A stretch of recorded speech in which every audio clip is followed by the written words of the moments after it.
한양에서도 세도가라면 둘째가라면 서러울 김참판댁의 위세는 실로 대단했습니다. 99칸 기와집은 해가 뜨면 가장 먼저 햇살을 받아 번쩍였고 해가 지면 가장 늦게까지 등불이 꺼지지 않아 밤하늘의 별을 무색게 할 정도였죠. 그 집 담장 아래를 지나는 행인들은 저도 모르게 옷깃을 여미고 걸음을 빨리 했으며 담장 안에서 흘러나오는 기침 소리 한 번에 읍내장터에 시끄러운 소음이 잦아들 정도였습니다. 이렇듯 남들이 보기에는 모든 것이 풍족하고 평화로워 보이는 대갓집이었으나 그 안을 곰게 하는 독이 하나 있었으니 바로 참판의 외동딸이자 일찍이 과부가 된 연아 씨였습니다. 연아 씨는 그야말로 조물주가 정성을 다해 빚은 듯한 미색의 소유자였습니다. 백옥같이 흰 살결에 수양버들처럼 나른한 눈썹, 앵두를 베어 문 듯 붉고 도톰한 입술은 무싼 애들의 애간장을 녹이기에 충분했죠. 허나 하늘은 공평한 법인지 그 아름다운 외모 속에 담긴 성정은 실로 뱀보다 차갑고 정달의 꼬리보다도 매서웠습니다. 18배 시집가서 1년도 채 못 되어 남편을 급병으로 잃고 친정으로 돌아온 뒤 그녀의 성질은 날이 갈수록 더욱 괴팍하고 포악해져만 갔습니다. 마치 세상의 모든 불행이 자기 혼자에게만 닥친 듯 사소한 일에도 심사를 부렸고 그 화풀이는 고스란히 아랫 것들의 몫이었습니다. 어린 계집종이 국을 올리다 손을 떨어 국물 한 방울을 치맛자락에 흘리기라도 하면 그날로 그 아이의 등에는 시퍼런 피멍이 마를 날이 없었습니다. 이런 연아 씨의 온갖 수발을 묵묵히 받아내는 사내가 있었으니 그의 이름은 돌쇠였습니다. 이름처럼이나 우직하고 바위처럼 과묵한 사내였죠. 17에 이 집에 머슴으로 들어와 벌써 10년이 넘는 세월이 흘렀습니다. 황소 같은 덩치에 무쇠 같은 팔뚝, 소뚜껑만 한 손은 웬만한 장정 서너의 몫을 너끈히 해냈습니다. 그는 묵묵히 장작을 팼고 묵묵히 쌀가마를 날랐으며 묵묵히 연아 씨의 말 같지도 않은 호통을 들었습니다. 고향에 홀로 계신 아버지를 생각하며 행여나 자신의 잘못으로 늙은 아비에게 해가 갈까 싶어 스스로를 죽이고 또 죽이며 하루하루를 버텨냈습니다. 하지만 참는 데에도 한계가 있는 법이고 밟아도 꿈틀하는 것이 지렁이의 심정이라 했습니다. 돌쇠의 가슴 속에서도 분노의 불씨가 꺼지지 않고 차곡차곡 쌓여 언젠가는 온 세상을 삼킬 듯한 거대한 화마가 될 준비를 하고 있었습니다. 연아 씨의 학대는 날이 갈수록 그 돌을 더해갔습니다. 하루는 돌쇠가 마당을 쓸고 있는데 연아 씨가 방에서 나오다 돌쇠의 땀 냄새가 역겹다며 입을 틀어막았습니다. 내 이놈.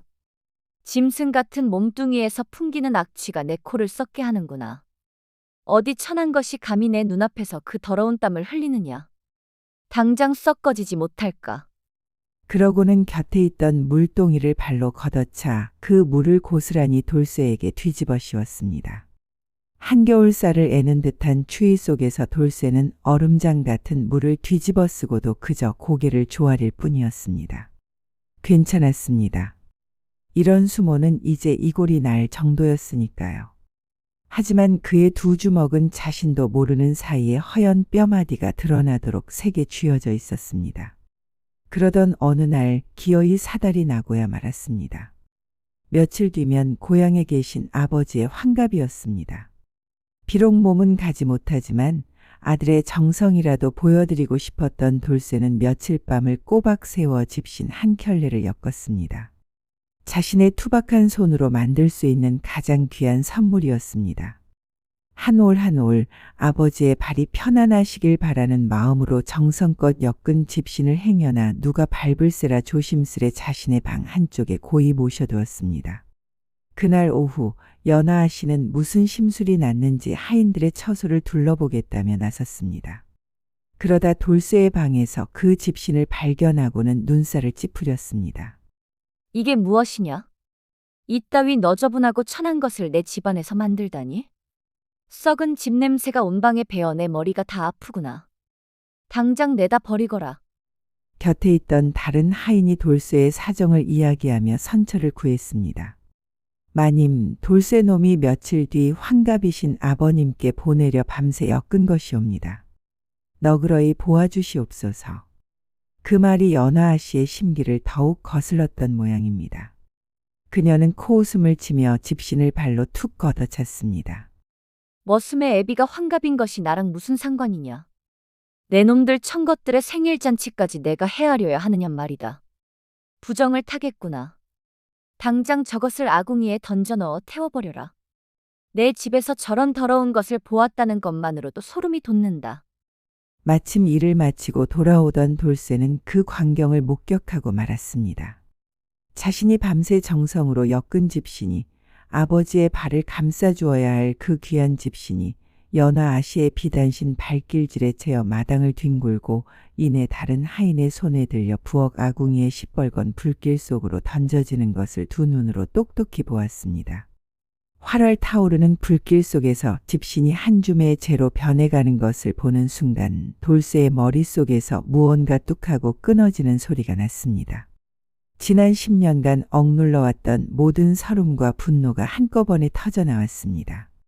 그의 눈은 더 이상 순박한 머슴의 눈이 아니었습니다. 깊이를 알 수 없는 어둠과 모든 것을 불태워버릴 듯한 이글거리는 증오 그리고 서늘한 살기까지 번뜩이고 있었습니다.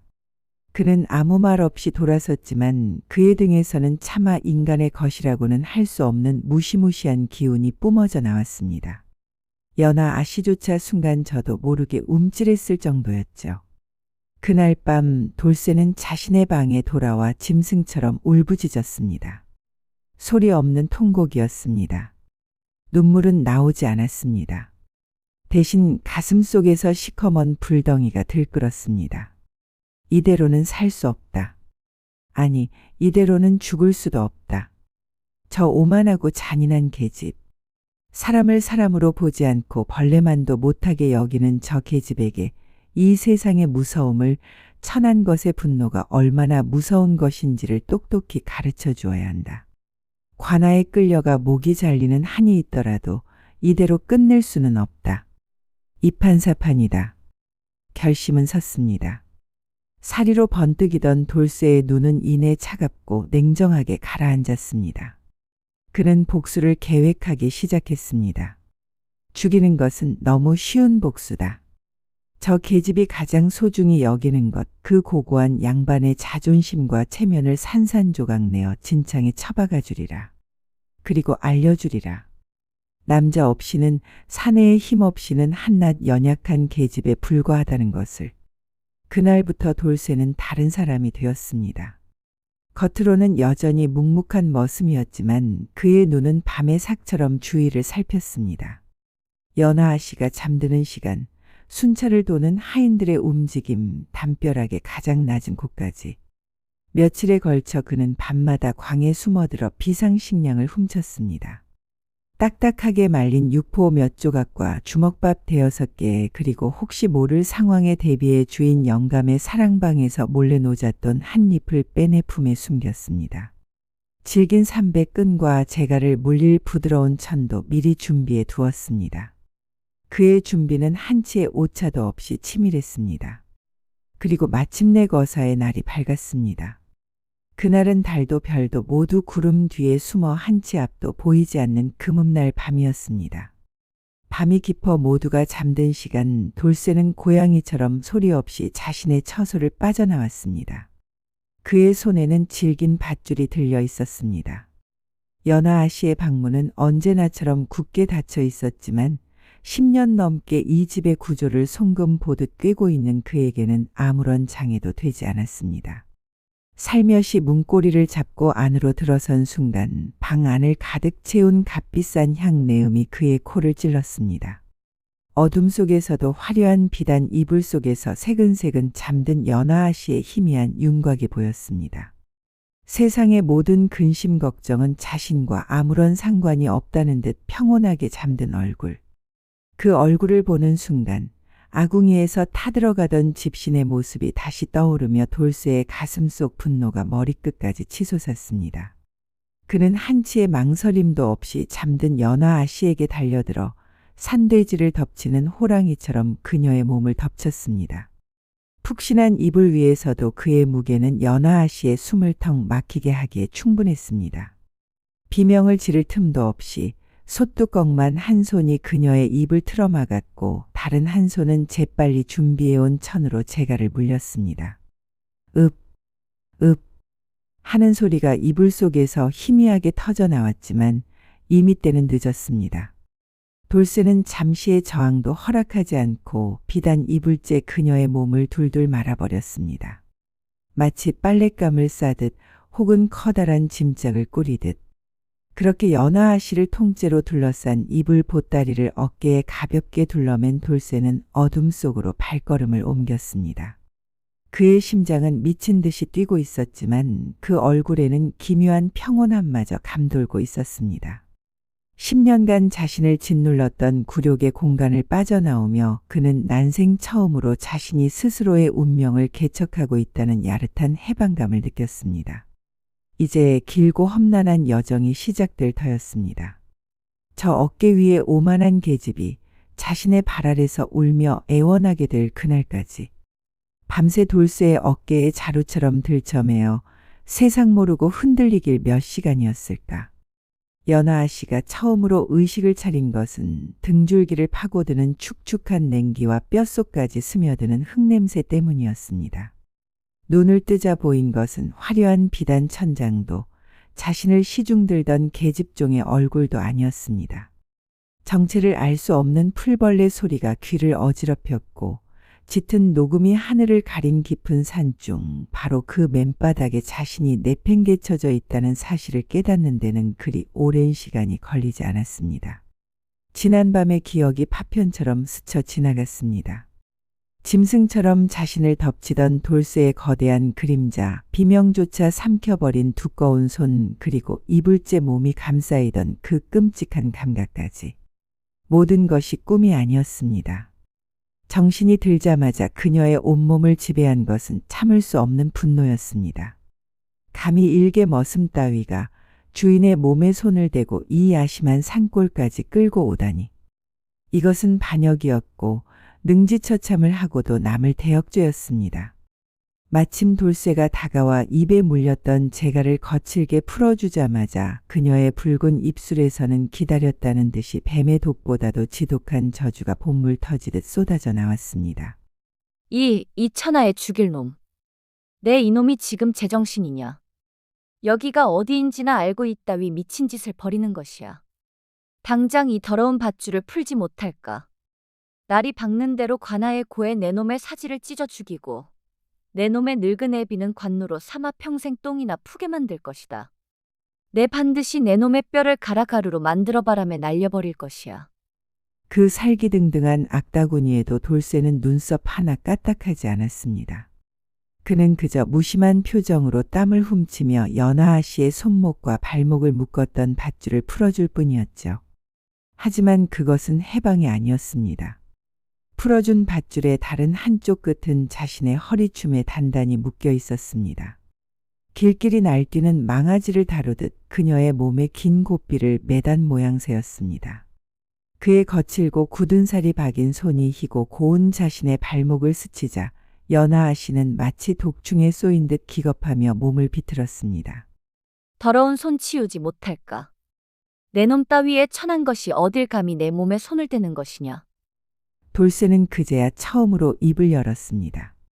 그의 목소리는 지난 10년간 들어왔던 순종적인 머슴의 목소리가 아니었습니다. 감정이라곤 한 점도 섞이지 않은 무뚝뚝하고 서늘한 사내의 목소리였습니다.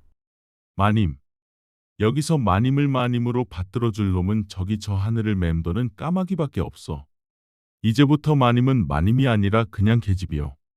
내가 살려주면 사는 거고 죽으라면 죽는 시끄러운 계집. 그러니 잠자코 따라오시오. 내 심기를 한 번만 더 건드렸다간 이 밧줄이 마님의 그 가느다란 목에 감기는 수가 있을 테니. 그 말을 끝으로 돌쇠는 연하아 씨를 소처럼 질질 끌다시피 하며 다시 걷기 시작했습니다. 연하아 씨는 평생 걸어본 적 없는 험한 산길에 고운 비단신이 반나절도 안 되어 걸레 조각처럼 찢어졌고 부드럽기만 하던 발바닥은 날카로운 돌부리와 나뭇가지에 긁혀 금세 상처투성이가 되었습니다. 그러나 돌쇠는 단 한 번도 뒤를 돌아보지 않았습니다. 그녀가 넘어져 흙바닥에 처박히면 말없이 밧줄을 잡아채 획 일으켜 세웠고 더는 못 가겠다며 주저앉아 버티면 짐짝처럼 다시 어깨에 둘러매었습니다. 그럴 때마다 연하아 씨의 부드러운 살덩이가 그의 바위처럼 단단한 등과 어깨에 속절없이 짓눌렸습니다. 그녀의 가슴팍 봉긋한 두 봉우리가 그의 등판에 뭉개지고 희고 매끄러운 허벅지 살이 그의 거친 무명옷에 쓸리는 감각은 굴욕적이면서도 기묘한 수치심을 불러일으켰습니다. 사내의 땀 냄새와 거친 숨소리가 귓가를 파고들 때마다 그녀는 몸부림쳤지만 소용없는 짓이었습니다. 그렇게 해가 중천에 높이 떴을 무렵 돌쇠가 걸음을 멈추고 품에서 무언가를 꺼냈습니다. 그것은 시커멓고 돌덩이처럼 굳어버린 주먹밥이었습니다. 그는 그중 하나를 연하아 씨의 발치에 툭 던져주었습니다. 먹으시오. 가야 할 길이 아직 9만 리 같으니 배라도 채워야 할 것이오. 연하아 씨는 발치에 떨어진 주먹밥을 경멸이 가득한 눈으로 쳐다보았습니다. 흙과 먼지가 잔뜩 묻은 것은 물론이거니와 그 모양새는 개나 돼지에게 던져주는 짬밥보다도 못해 보였습니다. 내가 짐승인 줄 아느냐? 이런 구정물 같은 것을 어찌 내 입에 댄단 말이냐? 내 놈이나 실컷 처먹어라. 나는 차라리 굶어 죽고 말지. 그녀는 주먹밥을 발로 걷어차 저 멀리 덤불 속으로 굴려버렸습니다. 돌쇠는 그 모습을 보고도 아무런 말이 없었습니다. 그저 자신의 몫인 주먹밥을 우적우적 세상에서 가장 맛있는 음식을 먹는다는 듯이 소리를 내며 씹어 삼킬 뿐이었습니다. 그 모습을 지켜보는 것이 연하아 씨에게는 더 큰 고문이었습니다. 밤새 시달린 몸은 기진맥진했고 백가죽은 등허리에 달라붙을 지경이었습니다. 돌쇠가 마른 침을 삼키는 소리마저 천둥 소리처럼 크게 들려왔고 구수한 밤 냄새가 바람을 타고 코끝을 간지릴 때마다 저도 모르게 입안에 멀건 침이 고였습니다. 시간은 무심하게 흘러해는 뉘엿뉘엿 서산을 넘어가고 있었습니다. 온종일 물 한 모금조차 입에 대지 못한 연하아 씨는 눈앞이 핑핑 돌고 다리가 후들거려 제대로 서 있을 수조차 없었습니다. 배고픔이란 감정을 난생 처음 겪어보는 그녀에게 그것은 어떤 매질보다도 더 고통스러운 형벌이었습니다. 바로 그때 아까 자신이 걷어찼던 주먹밥이 아직도 덤불 아래에 남아있는 것이 보였습니다. 그녀의 양반으로서의 자존심이 그것을 허락하지 않았지만 살고 싶다는 몸의 본능은 이미 이성을 마비시키고 있었습니다. 결국 그녀는 그토록 경멸하던 돌쇠의 무심한 눈초리 앞에서 네 발로 기다시피 하여 흙과 풀물이 묻은 주먹밥을 집어들었습니다. 그리고는 누가 볼세라 허겁지겁 입안에 쑤셔 넣기 시작했습니다. 딱딱하고 거친 밥알이 까끌까끌한 흙과 함께 입안을 맴돌았지만 생전 처음 느껴보는 극심한 허기 앞에서는 그것마저도 감지덕지한 성찬이었습니다. 서러움과 굴욕감에 뜨거운 눈물이 터져나와 밥알과 함께 범벅이 되었습니다. 그것이 고고하고 오만하던 연하아 씨가 맛본 생의 첫 굴욕의 맛이었습니다. 밤은 낮보다 몇 곱절은 더 가혹했습니다. 사방은 칠흑 같은 어둠에 잠겼고 낮에는 들리지 않던 온갖 기괴한 소리들이 숲을 울렸습니다. 부엉이가 사람의 곡소리처럼 섬뜩하게 울어댔고 정체를 알 수 없는 짐승들이 바스락거리며 주위를 맴도는 소리가 들릴 때마다 연하아 씨는 온몸에 털이 곤두서는 것을 느꼈습니다. 안채의 따뜻한 아랫목과 부드러운 명주 이불 속에서만 잠을 자던 그녀에게 이 야생의 밤은 그 자체로 거대한 공포였습니다. 그녀는 자신도 모르게 돌쇠가 피워놓은 작은 모닥불 옆으로 바싹 다가앉았습니다. 타오르는 불꽃만이 이 끔찍한 어둠 속에서 유일하게 의지할 수 있는 존재였습니다. 그때였습니다.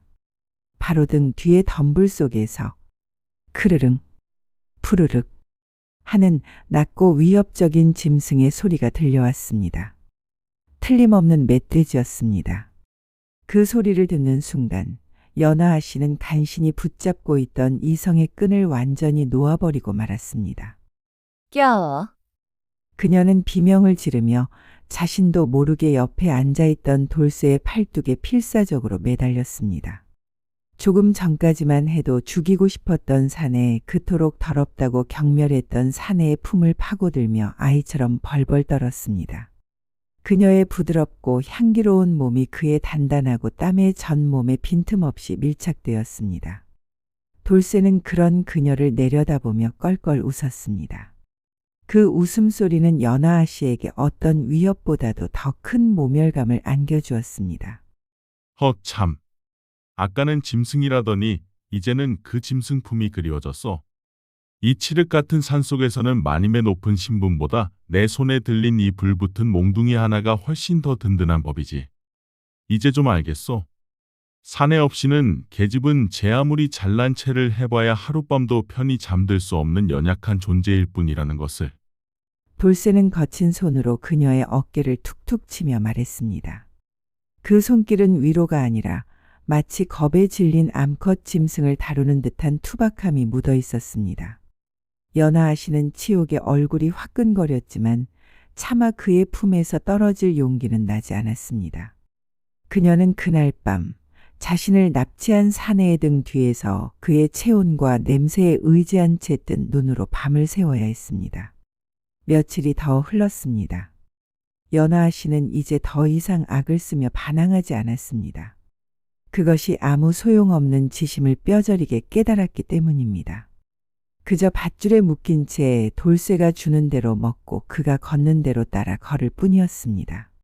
하지만 그녀의 마음속에는 여전히 복수의 칼날이 서슬퍼렇게 나를 세우고 있었습니다. 그러던 어느 날 밤 그녀에게 기회가 찾아왔습니다. 며칠간의 강행군에 지쳤는지 돌쇠가 바위 틈에 기대어 코를 골며 깊은 잠에 빠진 것이었습니다. 연하아 씨는 쥐 죽은 듯이 몸을 움직여 자신의 발목에 묶인 밧줄을 풀어내는 데 성공했습니다. 부드러운 손가락으로 거친 매듭을 푸느라 손톱 밑이 찢어져 피가 배어나왔지만 고통을 느낄 새도 없었습니다. 자유의 몸이 되자마자 그녀는 뒤도 돌아보지 않고 어둠 속으로 달리기 시작했습니다. 여기서 벗어나기만 하면 반드시 저놈을 산채로 가죽을 벗겨 죽일 테다. 하지만 험한 산길은 결코 그녀의 편이 아니었습니다. 어둠 속에서 허둥지둥 달리던 그녀는 그만 썩은 나무 뜬거를 밟았고 발이 미끄러지며 앞으로 크게 고꾸라지고 말았습니다.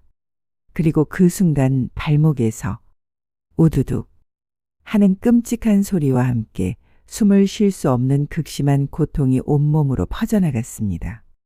발목이 완전히 꺾여버린 것이었습니다. 그녀는 비명조차 지르지 못하고 그 자리에 쓰러져 흙바닥을 뒹굴었습니다. 절망이 그녀를 덮쳤습니다. 바로 그때 어둠 속에서 거대한 그림자가 소리 없이 다가왔습니다. 돌쇠였습니다. 그는 잠든 것이 아니었습니다. 그녀가 도망칠 것을 이미 짐작하고 가만히 지켜보고 있었던 것입니다. 그는 아무 말 없이 고통으로 일그러진 연하아 씨를 내려다보았습니다. 그 눈빛에는 분노도 조롱도 없었습니다. 그저 어리석은 짓을 이라고 말하는 듯한 깊이를 알 수 없는 감정만이 담겨 있었습니다. 돌쇠는 성큼성큼 다가와 그녀의 앞에 쭈그려 앉았습니다. 그리고는 거친 손으로 그녀의 상처 입은 발목을 우악스럽게 움켜쥐었습니다. 아, 놓아라. 이놈, 손 떼지 마. 내 몸에 손 떼지 말란 말이다. 그녀가 비명을 지르며 발버둥 쳤지만 그의 손은 쇠 집게처럼 단단히 발목을 고정하고 있었습니다. 그는 이리저리 발목을 돌려보더니 뼈가 어긋난 곳을 찾아내고는 그녀에게 짧게 말했습니다. 아플 것이요. 잠시만 참으시오. 혀라도 깨물지 말고. 그리고는 연하아 씨가 무어라 말할 틈도 없이 어긋난 뼈를 뚝 하는 소리가 나게끔 순식간에 끼워 맞추었습니다. 연하아 씨는 눈앞이 새하얘지는 격통에 비명조차 지르지 못하고 숨을 헐떡였습니다. 눈에서는 뜨거운 눈물이 쉴 새 없이 흘러내렸습니다. 돌쇠는 묵묵히 자신의 옷자락을 길게 찢어 순식간에 부어오르는 그녀의 발목에 튼튼한 부목을 대고 단단히 동여매 주었습니다. 모든 처치가 끝나자 돌쇠는 그녀를 가만히 일으켜 세웠습니다. 그리고는 이전처럼 어깨에 둘러매는 대신 마치 귀한 것을 다루듯 조심스럽게 안아들었습니다. 신부를 안듯이 말입니다. 연하아 씨는 그의 넓고 단단한 가슴팍에 얼굴을 묻게 되었습니다. 땀과 흙먼지로 뒤섞인 그의 채취가 코끝을 강하게 파고들었고 쿵, 쿵, 쿵 규칙적으로 울리는 그의 심장 소리가 귓가에 생생하게 들려왔습니다. 그녀는 자신도 모르게 떨어지지 않으려 그의 두꺼운 목에 팔을 둘렀습니다. 그 순간 그녀는 깨달았습니다. 자신은 이제 저항할 수도 도망칠 수도 없는 완벽한 포로라는 것을. 이 사내의 품 안에서 그의 처분의 모든 것을 맡겨야 하는 연약한 계집일 뿐이라는 것을 말입니다. 돌쇠가 묵직한 목소리로 그녀의 귓가에 속삭였습니다. 보시오, 마님. 결국 이 꼴이 될 것을. 이래도 아직 세상이 마님 발밑에 있는 것 같소. 이제부터는 얌전히 내 품에 안겨오시오. 마님은 그저 내 품 안에서 잠이나 청하는 것 말고는 아무것도 할 수 없는 그저 연약한 계집일 뿐이니. 그의 목소리를 들으며 연하아 씨는 생전 처음으로 완전한 무력감이라는 것을 온몸으로 느끼며 조용히 눈을 감았습니다. 그것은 치욕스럽고도 굴욕적인 패배의 시작이자 동시에 기나긴 굴종의 서막이었습니다. 발목을 다친 이후 연하아 씨의 세상은 돌쇠의 품 안으로 축소되었습니다. 낮에는 그의 단단한 팔에 안겨 흔들렸고 밤에는 그가 피운 모닥불 곁에서 그의 숨소리를 들으며 뜬 눈으로 밤을 새웠습니다. 처음에는 그에게 안겨 있다는 사실 자체가 죽음보다 더한 치욕이었으나 시간이 흐르면서 그녀의 마음속에는 미묘한 변화의 싹이 트고 있었습니다. 그의 품은 기이할 정도로 안정적이었습니다. 쿵, 쿵 규칙적으로 울리는 그의 심장 소리는 칠흑 같은 산중의 온갖 짐승 소리보다 더 크게 그녀의 귓가를 채웠고 땀과 흙먼지가 뒤섞인 그의 채취는 이제 역겹기보다는 낯설지 않은 살아있는 사내의 냄새로 느껴지기 시작했습니다. 그녀는 난생 처음으로 타인의 시선에서 세상을 보게 되었습니다. 그의 목에 팔을 두른 채 그녀는 흔들리는 그의 시야를 통해 험준한 산세를 보았고 거친 숨소리를 통해 그의 고단함을 느꼈습니다.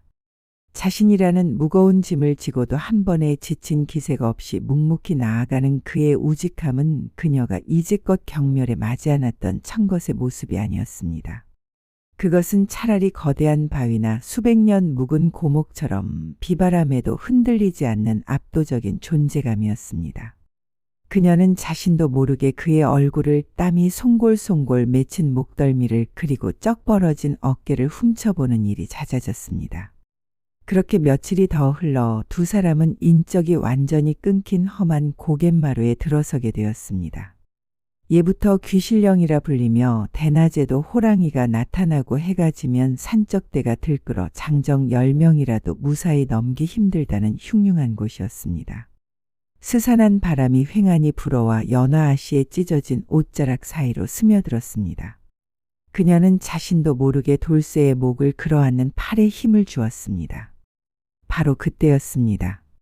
길 양옆의 수풀이 요란하게 흔들리더니 시커먼 그림자 대여섯이 칼을 빼들고 두 사람의 앞길을 막아섰습니다. 하나같이 험상궂은 인상의 남루한 행색, 사람의 피냄새를 질리도록 맡아본 자들 특유의 번들거리는 눈빛을 한 산적들이었습니다. 그들의 시선은 곧장 돌쇠의 품에 안긴 연하아 씨에게로 향했습니다. 흙먼지를 뒤집어 쓰고 행색은 남루했지만 그 미색만큼은 감춰지지 않았던 탓입니다. 산적 두목으로 보이는 애꾸눈의 사내가 누런 이를 드러내며 음흉하게 웃었습니다. 그하하, 이게 웬 떡이냐. 귀신령이 우리에게 보기 드문 선물을 내렸구나. 이놈아, 내 놈 품에 안고 있는 그 백옥 같은 계집은 어디서 납치해 오는 길이냐. 다른 산적이 칼끝으로 연하아 씨를 가리키며 침을 꿀꺽 삼켰습니다. 두목 보시오. 저 고운 얼굴 좀 보소. 저런 계집은 필시 양반과 귀수일 텐데 오늘 밤 우리 산채가 아주 호강하게 생겼소이다. 산적들의 희롱과 음담패설이 이어지는 동안 연하아 씨는 온몸이 얼어붙는 듯한 공포에 사로잡혔습니다.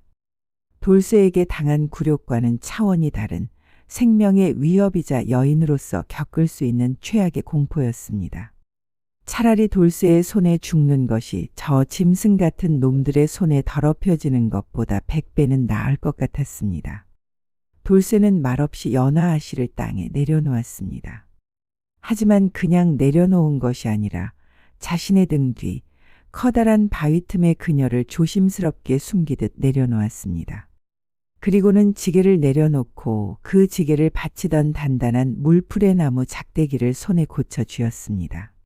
그의 황소 같은 몸이 연화 아씨를 완벽하게 가려주는 방패가 되었습니다. 그의 입에서 낮고 위협적인 목소리가 흘러나왔습니다. 그 계집은 내 것이다. 산적 두목이 코웃음을 쳤습니다. 내 것이라고? 허허, 이런 복에. 죽을 때 죽더라도 산의 행세는 하고 싶은 게로구나. 좋다, 그 계집을 곱게 넘기고 내 놈의 목숨만이라도 빌어보아라. 그럼 시체는 온전히 묻어주마. 다시 말한다. 그 계집에게 손가락 하나라도 댔다간 내 놈들 모가지를 전부 비틀어 버릴 테다. 그 말을 끝으로 돌쇠는 땅을 박차고 산적들에게 달려들었습니다. 그것은 짐승과 짐승의 싸움이었습니다. 돌쇠는 무쇠 같은 작대기를 휘둘렀습니다. 그의 공격에는 화려한 검술 따위는 없었습니다. 오직 상대를 부수고 으깨버리겠다는 순수한 파괴의 힘만이 담겨 있었습니다. 퍽 하는 둔탁한 소리와 함께 산적 하나의 팔이 역방향으로 꺾였고 으악 하는 비명과 함께 다른 놈의 머리통이 터져나갔습니다. 하지만 산적들의 수도 만만치 않았습니다. 그들은 사방에서 달려들어 시퍼런 칼날을 휘둘렀습니다. 돌쇠의 등과 팔에 자잘한 상처가 늘어났지만 그는 고통을 모르는 짐승처럼 포효하며 작대기를 휘둘렀습니다. 바위 틈에 숨어 그 광경을 지켜보던 연하 씨는 숨 쉬는 것조차 잊었습니다. 난생 처음 보는 잔혹한 혈투였습니다. 피가 튀고 살점이 떨어져 나가는 끔찍한 광경 앞에서 그러나 그녀의 마음속을 채운 것은 공포가 아니었습니다. 이상하게도 그녀는 자신을 위해 목숨을 걸고 싸우는 저 사내에게서 눈을 뗄 수가 없었습니다. 그녀는 자신도 모르게 두 손을 모으고 간절히 빌고 있었습니다. 제발, 제발 저 사내가 이기게 해주세요. 자신을 납치한 원수를 위해 기도를 하고 있다는 사실조차 깨닫지 못한 채였습니다. 돌쇠가 눈앞의 적에게 집중하는 사이 옆에 쓰러져 있던 산적이 비틀거리며 일어나 그의 옆구리를 향해 칼을 휘둘렀습니다. 돌쇠는 고통스러운 신음을 내며 잠시 주춤했습니다. 연하 씨는 심장이 멎는 듯한 충격을 느꼈지만 돌쇠는 쓰러지지 않았습니다. 분노에 가득 찬 돌쇠는 자신을 공격한 산적을 돌아보더니 맨손으로 그의 목을 제압했습니다. 그 기세에 압도당한 남은 산적들은 비명을 지르며 도망쳤고 귀신령에는 다시 정적이 찾아왔습니다. 상황이 정리된 후 연하 씨가 정신을 차렸을 때 돌쇠는 몸을 가누지 못하고 그 자리에 힘없이 쓰러지고 말았습니다. 그의 옆구리에서는 붉은 피가 흘러내리고 있었습니다. 아, 그녀는 저도 모르게 비명을 지르며 그에게 달려갔습니다. 어떻게 달려갔는지 기억나지 않았습니다. 접질렸던 발목의 고통도 느껴지지 않았습니다. 쓰러진 그의 곁에 무릎을 꿇었을 때 그녀의 눈에 들어온 것은 짙은 피냄새와 고통으로 가늘게 떨리는 그의 두꺼운 입술이었습니다. 계집. 무사한. 개냐. 자신이 죽어가는 와중에도 그녀의 안부를 묻는 목소리에 연하 아씨의 가슴 속에서 무언가 단단한 것이 와르르 무너져 내렸습니다. 그녀는 울음을 터뜨렸습니다. 이 미련한 놈. 내 놈이 죽으면 나는 어찌하라고. 어서 일어나 보란 말이다. 돌쇠는 희미하게 웃는 듯했습니다. 마가야. 그제야 연하 씨는 정신을 차렸습니다. 이대로 두면 과다출혈로 죽고 말 터였습니다. 그녀는 다급하게 주위를 둘러보았지만 지혈할 만한 것은 아무것도 없었습니다. 그 순간 그녀는 망설임 없이 자신의 비단 속치마 자락을 붙잡았습니다. 그리고는 양반의 체면도 여인의 수치심도 모두 잊은 채 푹 소리가 나게 속치마를 길게 찢어냈습니다. 그리고는 그 부드러운 천으로 피가 솟구치는 돌쇠의 옆구리를 잇는 힘껏 틀어막았습니다. 따뜻하고 끈적한 피가 그녀의 손과 팔을 흠뻑 적셨지만 그녀는 아랑곳하지 않았습니다. 그녀는 한 손으로 상처를 막은 채 다른 손으로 그의 육중한 몸을 부축했습니다. 비틀거리는 몸으로 거의 끌다시피 하여 근처의 작은 동굴로 그를 옮겼습니다. 동굴 바닥에 그를 눕히자 돌쇠는 이미 열에 들떠 정신이 오락가락하는 듯했습니다. 연하아 씨는 자신이 무엇을 해야 할지 깨달았습니다. 이제 이 사내를 살릴 수 있는 사람은 자신밖에 없었습니다. 그녀는 평생 해본 적 없는 일들을 해내기 시작했습니다. 동굴 밖으로 나가 물을 찾아왔고 돌쇠가 정신이 들 때마다 조금씩 입에 흘려 넣어 주었습니다. 그의 상처를 제대로 보기 위해 그녀는 떨리는 손으로 그의 피 묻은 위저고리를 벗겨냈습니다. 그의 다부지고 넓은 가슴과 솥뚜껑만 했던 손의 주인이 맞나 싶을 정도로 깊게 팬 상처가 드러났습니다. 그런데 상처를 닦아주던 그녀의 손이 순간 멈칫했습니다. 그의 등과 어깨에 남아있는 오래되고 희미한 매 자국들이 보였기 때문입니다. 그것은 분명 자신의 아버지가 하인들을 다스린다며 내리쳤던 바로 그 채찍의 흔적이었습니다. 이 사내는 오늘 자신을 위해 목숨을 걸고 피를 흘린 이 사내는 지난 10년간 자신의 집에서 짐승처럼 맞으며 살아왔던 바로 그 머슴이었습니다. 그 사실을 깨닫는 순간 연하아 씨는 심장을 칼로 도려내는 듯한 죄책감과 고통에 휩싸였습니다. 증오는 이미 흔적도 없이 사라진 지 오래였습니다. 그 자리를 대신 채운 것은 연민과 미안함 그리고 차마 이름 붙일 수 없는 뜨거운 감정이었습니다. 그녀는 밤새 그의 곁을 지켰습니다. 열에 들떠 헛소리를 하는 그의 이마를 젖은 옷자락으로 닦아주었고 고통에 신음할 때마다 그의 손을 꼭 잡아주었습니다. 자신을 위해 흘린 그의 피가 묻은 자신의 손을 내려다보며 그녀는 밤새도록 소리 없이 울었습니다. 그녀는 더 이상 김참판댁의 오만한 과부 연하아 씨가 아니었습니다. 자신을 위해 목숨을 던진 한 사내의 곁에서 그의 생명을 지키기 위해 모든 것을 내던진 한 여인일 뿐이었습니다. 칠흑 같은 동굴 안에서 꺼져가는 모닥불에 의지한 채 두 남녀의 운명은 그렇게 누구도 예측할 수 없는 방향으로 뒤바뀌고 있었습니다. 돌쇠가 정신을 차린 것은 사흘 밤낮이 지난 후였습니다. 눈을 떴을 때 그의 시야에 처음 들어온 것은 낯선 동굴의 천장이 아니라 자신의 얼굴을 걱정스럽게 들여다보고 있는 연하아 씨의 얼굴이었습니다. 그녀의 얼굴은 흙먼지로 얼룩져 있었고 며칠간 잠을 못 잔 탓에 눈두덩은 퀭했지만 돌쇠의 눈에는 그 모습이 세상 어떤 여인의 화려한 단장보다도 더 곱고 애틋해 보였습니다. 그의 정신이 돌아온 것을 확인한 연하아 씨의 눈에서 굵은 눈물방울이 툭 하고 떨어져 그의 뺨을 적셨습니다. 깨어났구나. 정말 다행이야. 그 목소리에는 더 이상 다시 돋친 증오나 오만함이 담겨 있지 않았습니다. 그저 안도와 연민 그리고 이루 말할 수 없는 다정함이 묻어 있을 뿐이었습니다. 돌쇠는 무어라 말을 하려 했지만 오랜 시간 물 한 모금 제대로 넘기지 못한 목에서는 거친 쇳소리만 나올 뿐이었습니다. 그날 이후 두 사람의 관계는 완전히 역전되었습니다. 이제는 연하아 씨가 돌쇠를 보살피는 처지가 된 것입니다. 그녀는 지극정성으로 그를 간호했습니다. 찢어진 옷자락으로 그의 상처를 매일 갈아주었고 절뚝거리는 다리를 이끌고 산을 헤매며 먹을 수 있는 산열매와 뿌리를 구해왔습니다. 처음에는 흙이 묻은 열매를 어떻게 먹어야 할지도 몰라 허둥댔지만 살아남아야 한다는 절박함은 그녀를 빠르게 변화시켰습니다. 돌쇠는 묵묵히 그녀가 건네는 것을 받아먹으며 기력을 차렸습니다. 그는 자신의 상처보다 자신 때문에 고생하는 그녀의 모습을 보는 것이 더 고통스러웠습니다.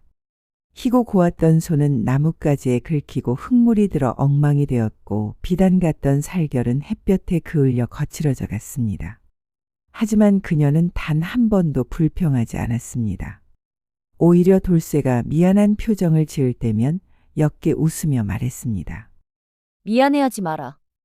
내가 나 때문에 다친 것이니 이 정도는 내가 당연히 해야 할 일이다. 그러니 어서 기운 차려서 나를 데리고 이 끔찍한 산골을 벗어나야 하지 않겠느냐. 그 말에 담긴 뜻이 예전과 다르다는 것을 돌쇠는 알 수 있었습니다. 나를 데리고 가달라는 그 말 속에는 너와 함께 가고 싶다는 그녀의 진심이 숨겨져 있었습니다. 열흘쯤 지나 돌쇠의 상처가 어느 정도 아물자 두 사람은 다시 길을 떠났습니다.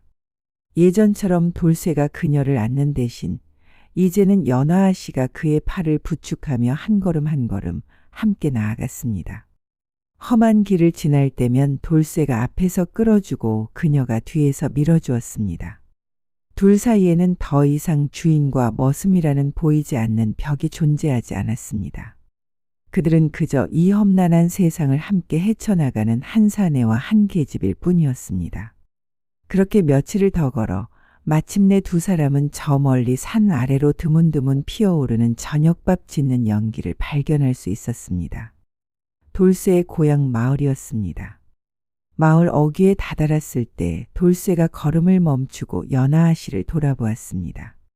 이제 어찌할 것이오? 저 마을로 내려가면 나는 내 집으로 돌아가겠지만 마님은 연하아 씨는 말없이 마을을 내려다보았습니다. 저곳으로 내려가면 다시 한양의 김참판댁 가시로 돌아갈 수도 있을 것입니다.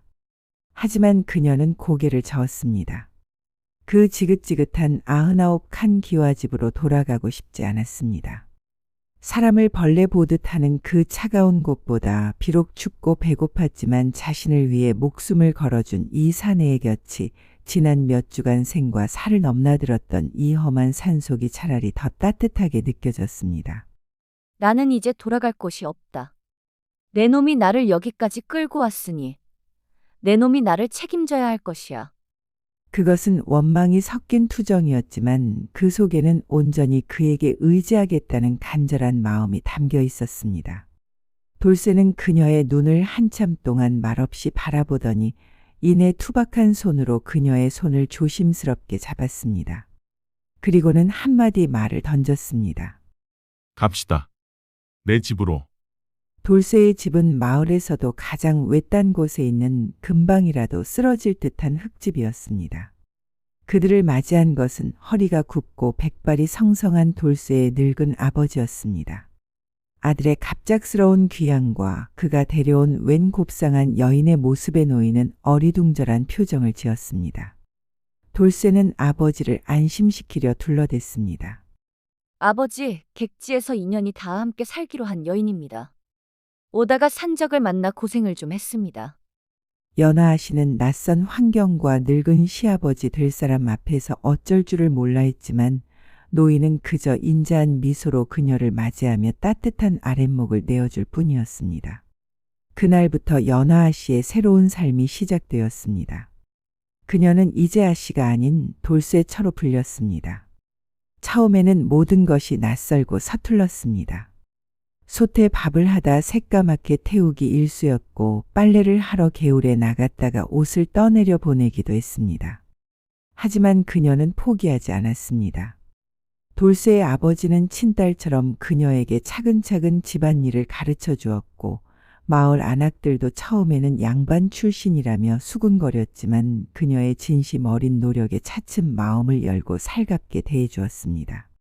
그녀는 흙을 만지고 땀 흘려 일하는 삶 속에서 진정한 기쁨을 깨달아갔습니다. 이른 새벽 텃밭에 나가 싱싱한 채소를 거두고 정성껏 지은 밥을 돌쇠 부자에게 차려줄 때 그녀는 예전에는 결코 느껴보지 못했던 충만함과 행복을 느꼈습니다. 얼굴은 햇볕에 그을리고 손은 거칠어졌지만 거울에 비친 그녀의 표정은 그 어느 때보다 평온하고 생기가 넘쳤습니다. 그러던 어느 달 밝은 가을밤 돌쇠는 툇마루에 앉아 바느질하는 연하아 씨의 곁으로 다가왔습니다. 그는 한참을 망설이다 어렵게 입을 열었습니다. 후회하지 않소? 이런 누추한 곳에서 나 같은 놈 때문에. 연하아 씨는 바느질하던 손을 멈추고 고개를 들어 그를 바라보았습니다. 달빛을 받은 그녀의 눈이 호수처럼 깊고 맑았습니다. 후회라니. 나는 이곳에서 처음으로 내가 살아있다는 것을 느꼈다. 밥 한 그릇의 소중함도, 땀 흘린 뒤의 단잠도, 그리고 사람의 따뜻한 마음도 모두 이곳에서 처음 배웠어. 그러니 미안해하지 마라. 오히려 내가 고맙다. 나를 이 지옥 같은 산골로, 아니, 이 새로운 세상으로 데려와 주어서. 그 말을 끝으로 그녀는 조용히 그의 어깨에 머리를 기댔습니다. 돌쇠는 떨리는 손으로 그녀의 어깨를 감싸 안았습니다. 더 이상 아무런 말도 필요 없었습니다. 두 사람은 그의 가을, 마을 사람들의 조촐한 축하를 받으며 정식으로 부부의 연을 맺었습니다. 돌쇠는 더 이상 머슴이 아니었고 그녀 또한 더 이상 마님이 아니었습니다. 그들은 그저 서로를 아끼고 사랑하는 한 쌍의 부부일 뿐이었습니다. 몇 년의 세월이 흘렀습니다. 그녀는 마을에서 가장 솜씨 좋고 마음씨 고운 안악으로 칭송받았습니다. 돌쇠와의 사이에는 아들, 딸 여럿을 낳았고 가난했지만 웃음이 끊이지 않는 화목한 가정을 꾸렸습니다. 아이들은 흙바닥을 뒹굴며 자랐지만 그 어떤 대갓집 자제들보다 건강하고 밝았습니다. 가끔 밤에 잠이 오지 않을 때면 그녀는 지난 날을 떠올리곤 했습니다. 99칸 기와집에서의 오만했던 시절, 그리고 자신을 짐짝처럼 둘러매고 험한 산을 넘던 한 사내의 단단했던 등과 거친 숨소리를. 그러면 그녀는 자신도 모르게 미소를 지으며 옆에 잠든 돌쇠의 얼굴을 가만히 쓰다듬어 보곤 했습니다. 그것은 마치 아득한 전생의 일처럼 느껴졌고 그 끔찍했던 악몽의 끝에서 지금의 행복을 찾았다는 사실에 더없이 감사할 뿐이었습니다. 그렇게 제멋대로 피어 남을 찌르기만 하던 한 떨기 고운 꽃은 거친 머슴의 손에 꺾여 낯선 땅에 옮겨 심어진 뒤에야 비로소 세상에서 가장 아름답고 향기로운 인연의 열매를 맺게 되었답니다.